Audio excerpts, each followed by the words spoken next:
दिल्ली में प्रधानमंत्री नरेंद्र मोदी ने G20 बैठक की सर्वदलीय बैठक की अध्यक्षता की और इस दौरान सभी राज्यों के प्रतिनिधि मौजूद रहे। दिल्ली में विदेश मंत्री डॉक्टर एस जयशंकर ने जर्मन विदेश मंत्री अन्नालेना बेयरबॉक के साथ व्यापक प्रवासन और गतिशीलता की साझेदारी पर एक समझौते पर हस्ताक्षर किए हैं। उन्होंने कहा है कि आज हमने अपने द्विपक्षीय संबंधों के अलावा दिन के प्रमुख अंतर्राष्ट्रीय मुद्दों पर विचारों का आदान प्रदान किया है। गुजरात विधानसभा चुनाव के लिए दूसरे चरण में प्रधानमंत्री नरेंद्र मोदी ने मतदान किया। इसके बाद प्रधानमंत्री ने कहा कि लोकतंत्र का ये उत्सव है, इसे मतदाताओं ने उमंग के साथ मनाया। मैं इसके लिए अभिनंदन करता हूं। मैं चुनाव आयोग को भी बधाई देता हूं। गुजरात में केंद्रीय गृह मंत्री अमित शाह ने अहमदाबाद में अपना वोट डाला। इस दौरान शाह ने कहा कि मैं सभी से वोट डालने की अपील करता हूं, खासकर पहली बार मतदान करने वाले युवा लड़के लड़कियों को वोट डालना चाहिए। प्रधानमंत्री नरेंद्र मोदी की मां हीराबेन मोदी ने गुजरात विधानसभा चुनाव के दूसरे चरण के लिए गांधीनगर के रायसेन प्राइमरी स्कूल में अपना वोट डाला। तो गुजरात विधानसभा चुनाव के दूसरे चरण के समापन के बाद मतदान अधिकारियों ने ईवीएम और वीवीपैट को सील किया। सभी मतदान केंद्र पर ईवीएम और वीवीपैट को सील किया गया है। उत्तर प्रदेश के मैनपुरी सीट पर भी आज उपचुनाव हुए हैं। इस दौरान समाजवादी पार्टी के अध्यक्ष अखिलेश यादव वोट डालने सैफई पहुंचे और पत्नी डिंपल की जीत का दावा किया है। मैनपुरी लोकसभा उपचुनाव के लिए समाजवादी पार्टी की उम्मीदवार डिंपल यादव ने कहा कि समाजवादी पार्टी मैनपुरी उपचुनाव अच्छे वोटों से जीत रही है। लोग इस बात को समझ रहे हैं कि भाजपा गलत तरीके से चुनाव लड़ रही है और चुनाव परिणाम आने के बाद उन्हें इसका जवाब मिलेगा। उत्तर प्रदेश के विधानसभा सत्र के दौरान मुख्यमंत्री योगी आदित्यनाथ ने दिवंगत सपा नेता मुलायम सिंह यादव को श्रद्धांजलि अर्पित की। योगी आदित्यनाथ ने कहा कि मुलायम सिंह यादव 3 बार प्रदेश के मुख्यमंत्री पद पर रहे। उनके निधन से भारतीय राजनीति में एक संघर्षशील युग का अंत हो गया। दिल्ली में प्रधानमंत्री नरेंद्र मोदी भाजपा मुख्यालय में आयोजित 2 दिवसीय भाजपा की राष्ट्रीय पदाधिकारियों की बैठक में शामिल हुए। उनके साथ पार्टी के अध्यक्ष जेपी नड्डा भी मौजूद रहे। राजद प्रमुख लालू प्रसाद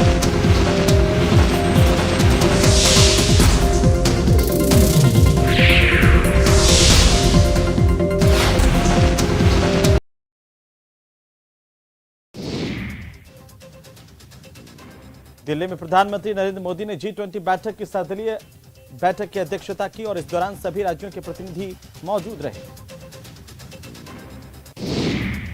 दिल्ली में विदेश मंत्री डॉक्टर एस जयशंकर ने जर्मन विदेश मंत्री अन्नालेना बेयरबॉक के साथ व्यापक प्रवासन और गतिशीलता की साझेदारी पर एक समझौते पर हस्ताक्षर किए हैं। उन्होंने कहा है कि आज हमने अपने द्विपक्षीय संबंधों के अलावा दिन के प्रमुख अंतर्राष्ट्रीय मुद्दों पर विचारों का आदान प्रदान किया है। गुजरात विधानसभा चुनाव के लिए दूसरे चरण में प्रधानमंत्री नरेंद्र मोदी ने मतदान किया। इसके बाद प्रधानमंत्री ने कहा कि लोकतंत्र का ये उत्सव है, इसे मतदाताओं ने उमंग के साथ मनाया। मैं इसके लिए अभिनंदन करता हूं। मैं चुनाव आयोग को भी बधाई देता हूं। गुजरात में केंद्रीय गृह मंत्री अमित शाह ने अहमदाबाद में अपना वोट डाला। इस दौरान शाह ने कहा कि मैं सभी से वोट डालने की अपील करता हूं, खासकर पहली बार मतदान करने वाले युवा लड़के लड़कियों को वोट डालना चाहिए। प्रधानमंत्री नरेंद्र मोदी की मां हीराबेन मोदी ने गुजरात विधानसभा चुनाव के दूसरे चरण के लिए गांधीनगर के रायसेन प्राइमरी स्कूल में अपना वोट डाला। तो गुजरात विधानसभा चुनाव के दूसरे चरण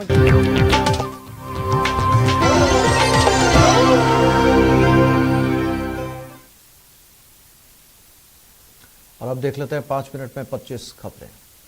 राहुल गांधी के नेतृत्व में कांग्रेस की भारत जोड़ो यात्रा झालावाड़ में है। यहां कांग्रेस कार्यकर्ताओं ने यात्रा का भव्य स्वागत किया। झालावाड़ के खेल संकुल से यात्रा का कारवां निकला है। दोपहर बाद यात्रा कोटा में एंट्री करेगी। यात्रा में राहुल गांधी के साथ कार्यकर्ताओं में सुबह सुबह उत्साह देखने को मिला। उदयपुर में G20 देशों के सम्मेलन का आज दूसरा दिन है। सुबह 11 बजे प्रेस ब्रीफिंग की जाएगी। इसके बाद पूरे दिन विभिन्न देशों के शेर्पाओं की बैठक चलेगी। राष्ट्रपति द्रौपदी मुर्मू और प्रधानमंत्री नरेंद्र मोदी ने आज संसद में डॉक्टर B.R. अम्बेडकर को उनकी पुण्यतिथि पर श्रद्धांजलि अर्पित की। इस दौरान उपराष्ट्रपति जगदीप धनखड़ भी मौजूद रहे। कोटा सांसद और लोकसभा स्पीकर ओम बिरला ने मंगलवार को संविधान निर्माता भीमराव अंबेडकर को महापरिनिर्वाण दिवस पर श्रद्धांजलि अर्पित की। इस दौरान उन्होंने भीमराव अंबेडकर की तस्वीर पर फूल चढ़ाए और नमन किया। कांग्रेस पार्टी अध्यक्ष मल्लिकार्जुन खड़गे और कांग्रेस की पूर्व अध्यक्ष सोनिया गांधी सहित कांग्रेस सांसदों ने आज संसद में डॉक्टर बी आर अम्बेडकर को उनकी पुण्यतिथि पर श्रद्धांजलि अर्पित की।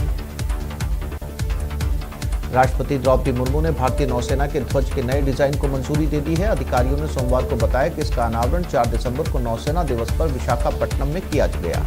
रक्षा मंत्रालय के एक बयान में बताया गया कि नौसेना के लिए पूर्ववर्ती डिजाइन दिनांक 6 सितंबर 2017 को पेश किया गया था।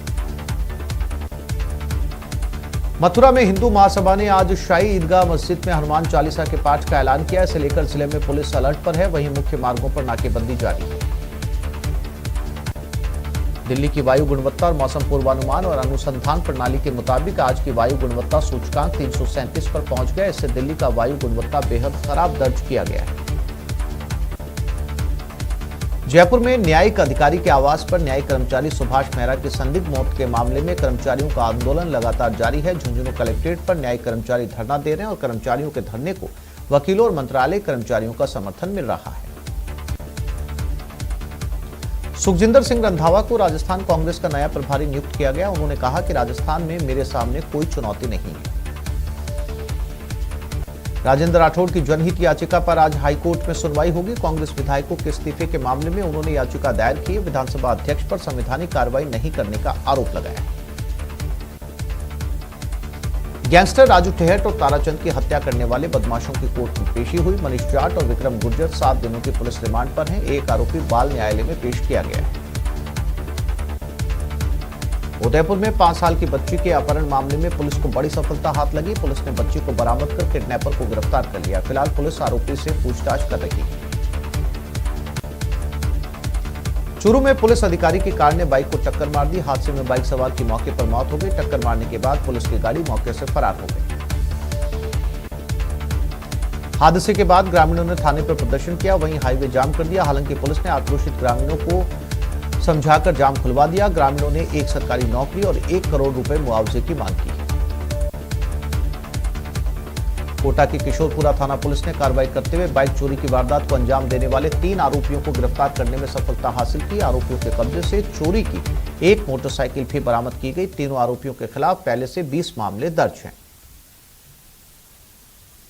कोटा के महावीर नगर थाना इलाके में बीती रात बियर बार के बाहर हुई फायरिंग मामले में भागते हुए बदमाशों का वीडियो सामने आया। वारदात के बाद मौके से भाग रहे बदमाशों का सीसीटीवी फुटेज सामने आया है। शेखावटी के गैंगस्टर राजू ठेहट हत्याकांड में शामिल 2 आरोपियों का इलाज जयपुर के एसएमएस अस्पताल में चल रहा है। झुंझुनू में पुलिस की मुठभेड़ में गोली लगने से घायल सतीश कुमार और जतिन मेघवाल को रविवार को जयपुर रेफर किया गया था। दोनों बदमाशों का रविवार रात को ऑपरेशन भी किया गया। एसएमएस इंडोर स्टेडियम में खेली जा रही विंटर नेशनल ब्रिज चैंपियनशिप के गोल्ड टीम स्पर्धा के सेमीफाइनल खेले गए। क्वार्टर फाइनल में हेमा देवला टीम ने इंडियन रेल ए को 109-105 से पराजित किया। वहीं धामपुर में मोनिका जाजू टीम को 164-49 पॉइंट्स के बड़े अंतर से शिकस्त देकर अंतिम 4 में जगह बनाई। चूरू के गांव सिरसला में सोमवार को पड़ोसियों ने पति पत्नी को महज इसलिए लहूलुहान कर दिया क्योंकि पति ने पड़ोसी के कुत्ते को पीट दिया। मारपीट में 30 वर्षीय बजरंग लाल गंभीर रूप से घायल हो गया, जबकि पत्नी 28 वर्षीय इमरती के हाथ पर चोटें आई। श्रीगंगानगर के अनूपगढ़ में रघुपीर फाटक के पास शनिवार को ट्रैक्टर चालक और चरवाहों के बीच हुए विवाद में चरवाहों के खिलाफ सख्त कार्रवाई की मांग को ट्रैक्टर यूनियन पदाधिकारियों द्वारा की गई। यूनियन पदाधिकारियों ने बड़ी संख्या में अनूपगढ़ पुलिस थाने पहुंचकर प्रदर्शन किया। अभिनेता अनुपम खेर ने ट्विटर पर बॉलीवुड की क्वीन कंगना रनौत संग अपनी 2 तस्वीरें साझा की। इन तस्वीरों को साझा करते हुए अनुपम खेर ने लिखा, कंगना रनौत से मिलना हमेशा खुशी देता है, फिर चाहे वो इमरजेंसी का सेट हो या एयरपोर्ट लाउंज।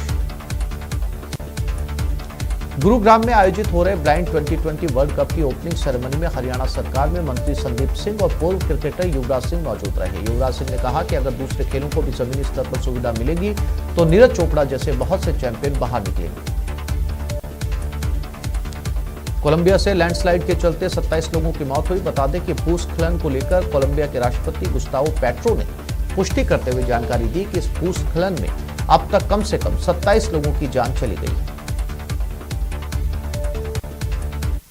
कांग्रेस विधायकों के इस्तीफे का मामला हाईकोर्ट पहुंच चुका है।